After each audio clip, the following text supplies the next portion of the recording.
Family, today I'm here to talk to you all about one of the most overlooked aspects of Multiversus, and that's the wall.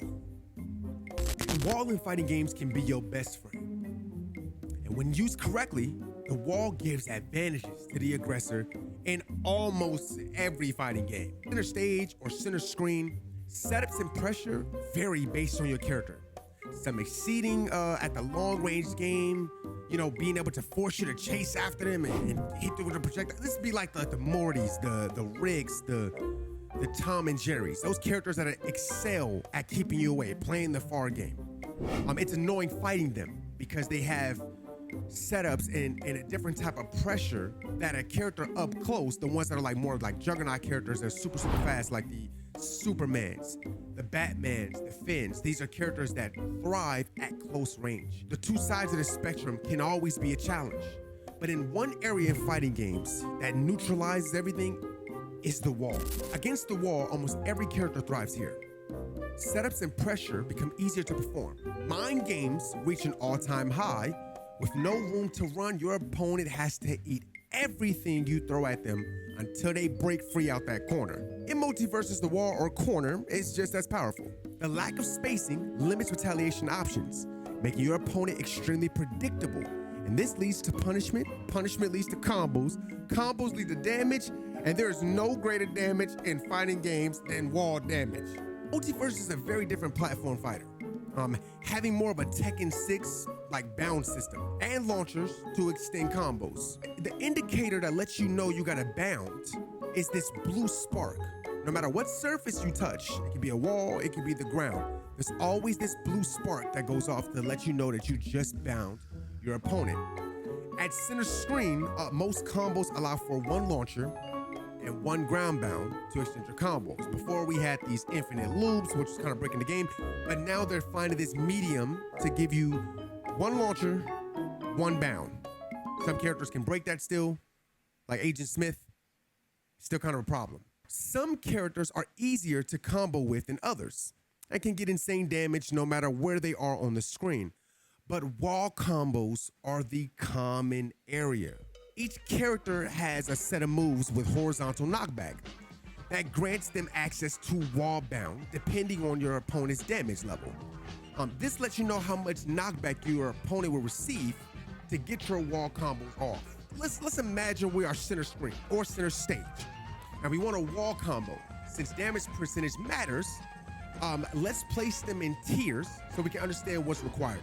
So 0 to 30, the least knockback value. So if we have moves that charge, they need to be fully charged in order to reach the wall to bound. 30 to 60 is mid knockback. So these moves don't necessarily need to be fully charged, but some do need to be charged depending on how far you are. Like I said, for center stage and you're 30 to 60, depends on what the character is. If you're more at the 50 state, you might be able to get away with a half-charged move or a non-charged move and still get them to bound. Especially maps like Home Alone's, which is really tiny, or Batcave, which is really tiny. 90%. So this is really no charge required. You ever hit somebody at 90% and you wasn't paying attention that they was at 90%? You smacked them, you thought you was gonna get the wall bound, and then they went flying into a hole there. This is what you have to be very careful of, is knowing where your opponent is at damage percentage. The more you know, the easier it is for you to initiate your combos by using the right moves in the right situations. There's one thing I kind of forgot to mention. So the walls in Multiversus break. Okay, well, most walls in Multiversus break. There is one stage, towers. Those are more dynamic. They come in and they come out, but don't nobody like that map anyways. Walls after a number of attacks directly to them or wall bounds will break them. So the trick isn't to just bounce them off the wall once. The advanced tech here is to destroy the wall by bounding your opponent off it the maximum times without hitting the wall yourself. And if paired correctly with ground bound, you can maximize damage percentage and look flashier in the process. Let me go through the stages and the wall hit counts. Scooby-Doo's Mansion, it's only 2 hits on both walls. Treetop, 2 hits on both trees. Batman Cave, it's only 3 hits, okay, on both Batmobiles, and then Chrome Malone's on both speakers is only 6 hits. The stages with the most damage potential is Chrome Malone's and Batcave. If you can keep good positioning, execute your bound without your attacks hitting the wall, you can maximize the damage available on wall bound. And I'm trying to tell y'all, you mix in both the ground bound and the wall bound, you be able to pull off like almost 60 to 70%. You can. I'm trying to tell you now, you can. So okay, I know it's a lot of information. So the last things we're gonna talk about before we get to my combo video and show y'all how I be doing my stuff with wall bounds and combos and stuff like that. First, make sure you practice your combos on neutral weighted characters. Somebody who's not too heavy and not too light. Examples would be like Shaggy, Bugs, Banana Guard, Agent Smith, etc. These combo routes are going to be unique for the weight. Like the Supermans are super heavy, the Black Adams are super heavy. So if you want to practice, most of the combos that you use on the neutral weights, work on the heavier weights as well too. Next, we need to work on small characters. This can be any little character, the Marvins, the Gizmos, the Finns, etc. Anybody that's tiny, Stripe. These combos are especially unique. It's when you're going for them KOs, them guaranteed KOs, they get KO'd very quickly. They don't go to 130, 140. You really shouldn't get that high with them. They should be out by 70, 75, 80, 85, 90. That's why they're smaller characters. So you got to get them out when they need to be got out.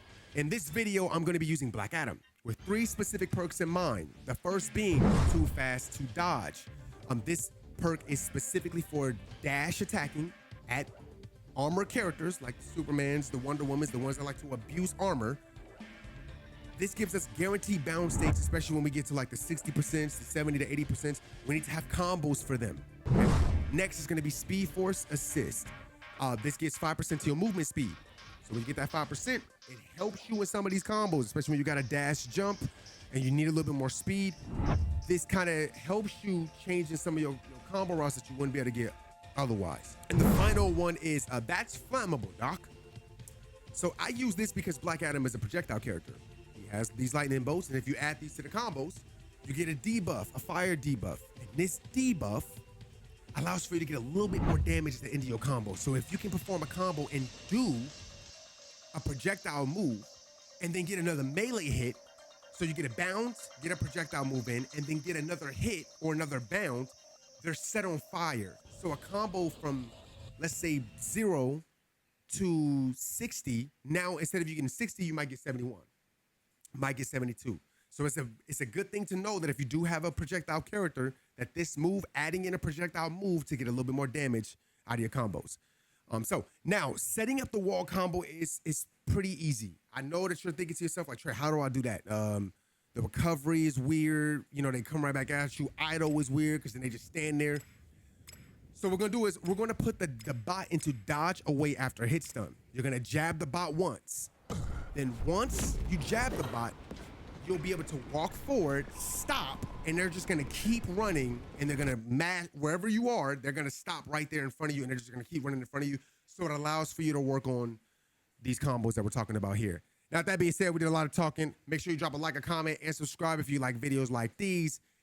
And let's get to these combos.